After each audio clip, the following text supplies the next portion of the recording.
Exchange of assets, अगर हम कोई भी fixed asset, any property plant and equipment, if we buy giving और in exchange of another asset, barter system से अगर हम कोई असेट एक्वायर करते हैं तो अपने को पहले यह देखना पड़ता है कि whether the transaction has any commercial substance और नॉट।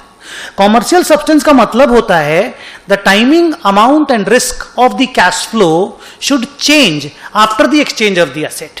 मतलब जब हम बार्टर सिस्टम में असेट नहीं लिए थे, जब हम पुरानी असेट से काम कर रहे थे, तो मेरा जो टाइमिंग, अमाउंट और रिस्क ऑफ कैश फ्लो था वो नई असेट के लेने के बाद अगर बदलता है तो हम लोग बोलेंगे कि the transaction has commercial substance. अगर ट्रांजैक्शन में कॉमर्शियल सब्सटेंस है तो जो असेट हम लेंगे उसका रिकॉर्डिंग उसके फेयर वैल्यू पे करेंगे। For example, if we are buying a machine, तो machine will be recorded at its fair value, say 40 lakh.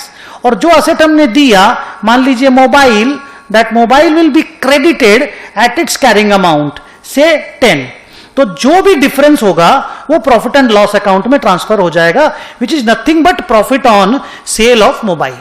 और अगर ट्रांजैक्शन में कॉमर्शियल सब्सटेंस नहीं है तो machinery will be recorded at the carrying amount of the mobile phone, which is 10 lakhs।